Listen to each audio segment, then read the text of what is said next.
मोहित, हम तो यही कहते हैं कि बाजार में जैसा भी बाजार हो, निवेशकों के लिए मौके अपार होते हैं। अभी अगर हम प्रेजेंट सिनारियो की बात करें तो बाजार एक निवेशक को कैसा कॉन्फिडेंस अभी दे रहा है निवेश करने के लिए, जरा हमें बताइए। और पिछले एक साल में भी जो हम एक महामारी के दौर से अभी गुजर रहे हैं, पैंडेमिक में भी बाजार ने निवेशकों के लिए किस तरीके की अपॉर्चुनिटीज दी हैं? जी देखिए स्वाति, ये तो एकदम जाहिर सी बात है कि बाजार की जो चाल चल रही है वो बहुत ही तेज रफ्तार में चल रही है। और जो भी लोग जिन्होंने जिस भी समय ये सोचा कि बाजार बहुत बढ़ गया है, वैल्यूएशन बहुत हाई है और बाजार से अपना पैसा निकाल लिया, वापस ये रिडीम कर लिया, आज वो पछता रहे हैं और शायद एंट्री करने में घबरा भी रहे हैं, राइट। पर जिस तरह की अनप्रेसिडेंटेड लिक्विडिटी ग्लोबली है, जितने लो इंटरेस्ट रेट्स है हर जगह, ये एक बहुत ही यूनिक सिचुएशन है। महामारी अपनी तरफ है, इकोनॉमी का प्रदर्शन अपनी तरफ है, बट बाजार लिक्विडिटी को देखता है, बाजार फ्लोज को देखता है, और वो फ्लोज लिक्विडिटी और इंटरेस्ट रेट को देखते हुए बाजार की रफ्तार बहुत ही तेज है और मोमेंटम भी काफी तेज बना हुआ है। तो ऐसे में आपको कॉशियस रहने की जरूरत है, बट ऐसा नहीं है कि आप अपने पैसे रिडीम कर कर और बैठ जाइए। अपने एसेट एलोकेशन पर स्टिक करिए। अगर आप इक्विटी में 50% पैसा लगा के रख सकते हैं, लगा चुके हैं, तो उसे कायम रखिए, उसे बनाए रखिए, उसे निकालिए मत। सबसे पहली बात तो ये। दूसरा, अगर आपको नया पैसा भी डालना है अपने एलोकेशन के हिसाब से, तो उसे आप स्टैगर कर कर धीरे धीरे एसटीपी रूट के थ्रू डाल सकते हैं मार्केट में, एसआईपी के थ्रू प्रवेश कर सकते हैं। और अगर आपका होराइजन बहुत ही लंबा है, 10-15 साल का, तो बेझिझक होकर आप लमसम भी मार्केट में एंटर कर सकते हैं। थोड़ी वोलेटिलिटी आ सकती है, घबराने की जरूरत नहीं है, पर उतार चढ़ाव मार्केट का एक हिस्सा है। और अगर आप बनाए रखेंगे अपने निवेश को, तो यहाँ से फायदे के पूरे आसार है। मोहित, ये आपने काफी जरूरी बात निवेशकों के लिए कही कि बाजार की चाल कैसी भी हो, आपको अपने निवेश को रोकना नहीं है। एक बार आपने एक प्लान बना लिया, बस उस पर अडिग रहना है। और अगर थोड़ा भी हिले तो आपको जाहिर तौर पर बाद में पछतावा भी होगा और वाकई नुकसान भी होगा। जैसे मोहित ने भी बताया कि जिन लोगों ने बाजार की चाल के हिसाब से अपने डिसीजन को रखा, वो आज सोच रहे हैं कि हमने ऐसा क्यों किया। अब हम इंडेक्स के सेंसेक्स, निफ्टी और इंडेक्स के प्रदर्शन के लिहाज से जरा आपसे ये थोड़ा डिस्कस करना चाहते हैं कि पिछले एक साल में जिस तरीके से इंडेक्स में भी हमें एक प्रदर्शन देखने को मिला है, उससे हमें एक क्या तस्वीर देखने को मिली है और आने वाले समय की भी कुछ झलकी हमें इसमें नजर आ सकती है? जी देखिए, अगर आप लास्ट एक साल का प्रदर्शन देखें स्वाति, तो आपको दोनों ही इंडेक्स, सेंसेक्स और निफ्टी ने कुछ 50% के ऊपर का रिटर्न दिया है। यही नहीं, बट आप बाकी सारे इंडाइसेस ले लीजिए, mid cap index, small cap index ने कुछ 110% का रिटर्न है लास्ट एक साल में, जो कि एक हिस्टोरिक रिटर्न है ऑनेस्टली। और अगर आप बैंक निफ्टी भी देखें तो वहां पर भी 63% का रिटर्न है। बट एक चीज जो सब में कॉमन है वो है बहुत ही हाई वैल्यूएशंस का होना।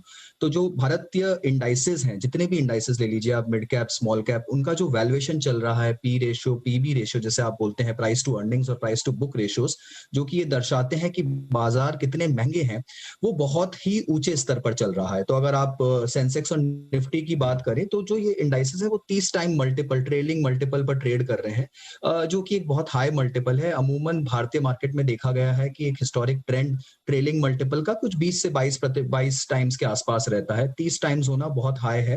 जो ग्लोबल फाइनेंशियल क्राइसिस था 2007 के पीक पर, जब 2008 के पीक पर जब वो क्राइसिस शुरू हुआ था, तब भी बाजार का जो स्तर था वो कुछ 28 टाइम्स मल्टीपल पे था स्वाति। और आज हम उस स्तर से भी ऊपर हैं वैल्यूएशंस के लिहाज से। हालांकि जैसे मैंने पहले बोला, ये एक अनप्रेसिडेंटेड सिचुएशन है। इस तरह का लिक्विडिटी फ्लो भी कभी नहीं आया, और जिस तरह से सेंट्रल बैंक्स ने अपने ताले खोल रखे हैं करेंसी प्रिंटिंग के, और इंटरेस्ट रेट्स को जिस नीचे स्तर पर लाके रखा है, उस हिसाब से एक बहुत ही अविश्वसनीय सिचुएशन है, और ये काफी देर तक कायम भी रह सकती है। तो बाजार से घबराने की जरूरत नहीं है, संभल कर चलने की जरूरत है। बिल्कुल, घबराना नहीं पर संभलना जरूर है। एक बहुत ही फ्रीक्वेंटली आस्क्ड क्वेश्चन है मोहित, मैं आपसे बहुत क्रिस्प में उसका जवाब जानना चाहती हूँ और उसके बाद हम फंड की तरफ आते हैं। वो ये है कि हर कोई यही जानना चाहता है कि क्या ये बाजार में निवेश करने का सही समय है? देखिए, ये काफी जगह, काफी बार, काफी इन्वेस्टर्स के साथ में जब डिस्कशन होता है तो ये सबसे पहला सवाल आता है, और मेरा हमेशा से एक ही जवाब रहा है कि ये ऑल टाइम हाई नहीं है, ये एक रिकॉर्ड हाई है, राइट। अभी बाजार को और बहुत आगे जाना है। 5 साल में, 10 साल में आप पीछे मुड़ के देखेंगे तो आपको लगेगा कि ये क्या था। 2008 का लेवल भी इसी तरह से लोगों को लगा था कि ये क्या लेवल है, किस तरह से बाजार भाग रहा है, पर बाजार ने उन ऊंचाइयों को क्रॉस किया। इसी तरह पिछले जितने भी पीक बने हैं वो सब क्रॉस हुए हैं। अगर भारतीय इकोनॉमी को आगे बढ़ना है तो ये स्तर भी आगे जाएगा और क्रॉस होगा। हो सकता है करेक्शन आए, वो किसी को नहीं पता कि वो 6 महीने में आएगा या साल भर में आएगा। तो उसके लिए वेट मत करिए। जो ज़्यादा पैसा इन निवेशक खोता है, वो करेक्शंस का वेट करके खोता है, करेक्शंस में नहीं खोता। ये एक बहुत अच्छी कहावत है और बस मेरी वही राय है कि आप वेट मत करिए करेक्शंस का, आप अपने निवेश को बनाए रखिए और बाज़ार में और नए स्तर आएँगे अभी और इससे भी ऊँचे स्तर आपको देखने के लिए मिलेंगे। तो घबराइए मत और अपना निवेश करिए। बिल्कुल। और बाजार को टाइम करना इतना आसान नहीं होता है। अपनी स्ट्रैटेजी के हिसाब से चलिए और बाकी रेस्ट एल्स विल फॉलो। चलिए, अब फंड हम कुछ डिस्कस करने वाले हैं आपके साथ मोहित, जो कि हम कह रहे हैं कि फायदे के फंड हैं। सबसे पहले ये जो फंड आप बताने वाले हैं दर्शकों को, उनको चुनने का पैमाना आपने क्या रखा है? जी स्वाति, ये बहुत ही ज़रूरी है। देखिए ये जो स्कीम्स हैं ऐसा नहीं है कि यही स्कीम्स है बाज़ार में और भी बहुत अच्छी स्कीम्स हो सकती है।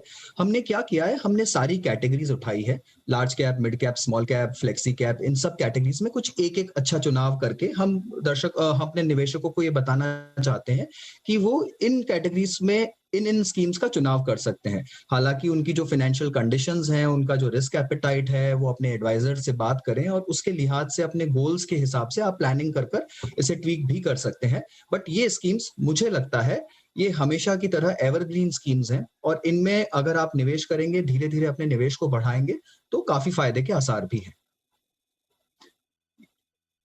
ओके, चलिए अब फंड्स की तरफ आते हैं बिना समय गंवाए।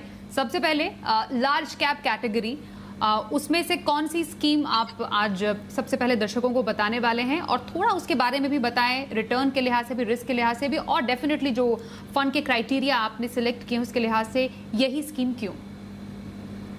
जी स्वाति, देखिए लार्ज कैप स्वाति एक ऐसी कैटेगरी हो गई है जिसमें एंटर करने से पहले मैं सबको बताना चाहता हूं कि जो सेबी का नया रिक्लासिफिकेशन का रूल आया है उसके तहत अब लार्ज कैप कैटेगरी में फंड मैनेजर को टॉप 100 स्टॉक्स में से ही स्टॉक्स का चुनाव करना है। आप कोई भी लार्ज कैप स्कीम उठाइए मार्केट में, आज वो 20,000, 25,000, 30,000 करोड़ की स्कीम है और वो अपने पोर्टफोलियो में 70 से 80 स्टॉक लेकर बैठे हैं। तो 100 स्टॉक्स में से 70-80 स्टॉक चुनना कोई बहुत बहुत ज्यादा एक्टिव मैनेजमेंट नहीं है। वो मतलब काफी काफी नॉर्मल तरीके से भी किया जा सकता है। तो लार्ज कैप जो एक ऐसी कैटेगरी हो गई है जहां पर एक्टिव मैनेजमेंट धीरे धीरे अपना जादू जो है वो खोता जा रहा है और पैसिव मैनेजमेंट की तरफ मार्केट बढ़ रहा है। अगर आप देखें तो पूरी तरह से इंस्टीट्यूशनल और एचएनआई मार्केट जो है वो पैसिव कैटेगरी में लार्ज कैप की तरफ धीरे धीरे मुड़ रहा है। तो इसलिए मेरा जो चुनाव है लार्ज कैप में वो बहुत ही हटकर है और वो एक्टिव फंड मैनेजमेंट नहीं है, वो है पूरी तरह से पैसिव स्कीम्स। और यहाँ पर मैंने 2 स्कीम्स का चुनाव किया है। अगर आप ये 2 स्कीम ले लेते हैं अपने पोर्टफोलियो में तो आपको आगे 10-15 साल तक कभी सोचने की जरूरत नहीं है। आपको कभी ये नहीं देखना होगा कि मैंने चेंज करूं, क्या करूं, इनमें बदलाव करूं, बिकॉज अगर भारतीय मार्केट अच्छा करेगा, अर्थव्यवस्था अच्छी करेगी, तो ये 2 जो स्कीम्स हैं ये ऑटोमेटिकली आपके इंडेक्स को ट्रैक कर बढ़ती रहेंगी उनके साथ में। तो यहाँ पर सबसे पहले हमने लिया है प्रू आईसीआईसीआई निफ्टी इंडेक्स फंड को। सिंपल सी बात है, जो निफ्टी है उसमें 50 टॉप स्टॉक्स हैं, टॉप कंपनीज है भारत की, और इन कंपनीज का जो चुनाव होता है निफ्टी इंडेक्स में आने के लिए वो ऑटोमेटिकली हर 6 महीने में वो रीसेट होता रहता है, राइट। जो कंपनीज अच्छा करती है, जिनका मार्केट कैप बढ़ता है, जिनका इम्पैक्ट कॉस्ट लो है, वो अपने आप एक फॉर्मूले के तहत निफ्टी में प्रवेश करती है और जो खराब कंपनियां होती हैं वो बाहर निकल जाती है। तो ये जो ऑटो रिबैलेंसिंग है वो निफ्टी कर रहा है। आपने बस उस इंडेक्स फंड को खरीद लिया और अपने पोर्टफोलियो में बिठा लिया। तो यहाँ पर जो इंडेक्स का प्रदर्शन रहेगा, जो इंडेक्स की चाल रहेगी, वही इस स्कीम की चाल रहेगी। सबसे अच्छी बात क्या है, जो नोट करने की बात है और जिसके कारण मैं इसको रिकमेंड भी करता हूं, नंबर 1, इसका जो एक्सपेंस रेशियो होता है स्वाति वो सबसे कम है। आज आप कोई भी एक्टिव फंड उठा लीजिए, उसका जो एक्सपेंस रेशियो होगा आपको वो 1.75 से 2.5-2.25% के बीच में मिलेगा लार्ज कैप कैटेगरी में। इंडेक्स फंड्स का जो एक्सपेंस रेशियो है वो आपको 0.25 से 0.5 के बीच में मिलेगा लार्ज कैप कैटेगरी में। रेगुलर प्लान की बात कर रहा हूँ, डायरेक्ट में वो 0.10 हो जाता है। तो बहुत ही लो एक्सपेंस रेशियो है, लो कॉस्ट है। तो यहाँ पर ही आपको कुछ 1-1.5% का डिफरेंस साल दर साल ज्यादा बैठ जाता है क्योंकि इसका एक्सपेंस रेशियो कम है। दूसरी सबसे बड़ी बात, इंडेक्स में कुछ कंपनीज ऐसी हो गई हैं जैसे रिलायंस। अभी रिलायंस का जो वेटेज है वो इंडेक्स में 14% के ऊपर चला गया है। अब जो सेबी के रूल्स के हिसाब से एक एक्टिव फंड मैनेजर किसी भी